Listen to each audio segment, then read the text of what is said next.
உத்திராடம் நட்சத்திரக்காரர்களுக்கான வாழ்நாள் பரிகாரங்கள் 3.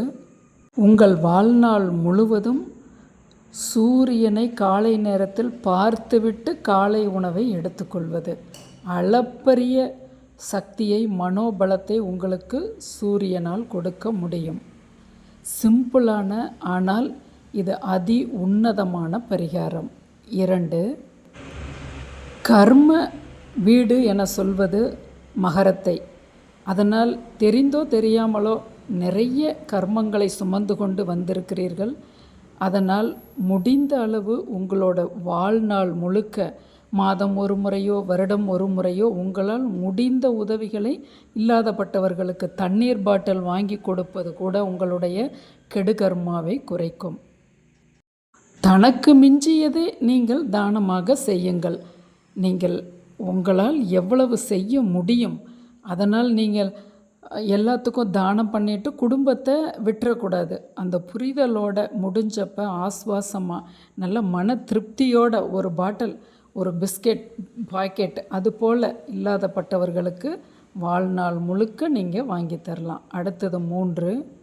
உங்களால் முடிந்தால் மரங்களை நடுவது. உங்களுக்கு இடமில்லை, மரம் நடுவோர் பணிகளில் நீங்கள் பயணித்து அவங்க அது இத்தனை இடத்துல மரம் நடணுங்கிறாங்கல்ல, அதை நீங்கள் மரம் நட்டு அந்த ஒரு 4 மரத்துக்கு 2 மரத்துக்காவது வளர்கிற வரையிலும் தண்ணி விட்டு வருவது.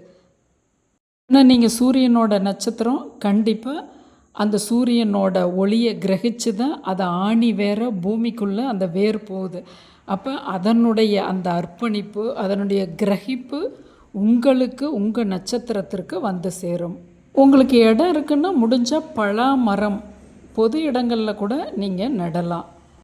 அதாவது உங்களோட வயல் இருந்தால் வயல்வெளிகளில் நடலாம், இல்லை பொதுவான இடங்களில் கூட நீங்கள் அதை நட்டு பராமரிக்கணும். நடுறதோடு இல்லை, தண்ணி விட்டு வளர்கிறதுக்கு நீங்கள் ஹெல்ப் பண்ணணும். இதெல்லாம் செஞ்சால் எனக்கு பிரச்சனைகள் வராதா, துன்பம் வராதா என்றால் அது நீங்கள் அறியா பிள்ளை போல் கேள்வி கேட்பது. உங்களுக்கு வரக்கூடிய பிரச்சனைகளை உங்களால் ஈஸியாக ஹேண்டில் பண்ண முடியுங்கிறதுக்கு இந்த பரிகாரங்கள் 27 நட்சத்திரத்துக்குமே நான் கொடுத்துட்டு வரேன். உங்கள் குடும்ப உறுப்பினர்களில் யார் எந்த நட்சத்திரம்னு பார்த்து அவங்களோட நட்சத்திரத்துக்கான பரிகாரங்களையும் அவங்கக்கிட்ட சொல்லுங்கள், ட்ரான்ஸ்ஃபர் பண்ணுங்கள்.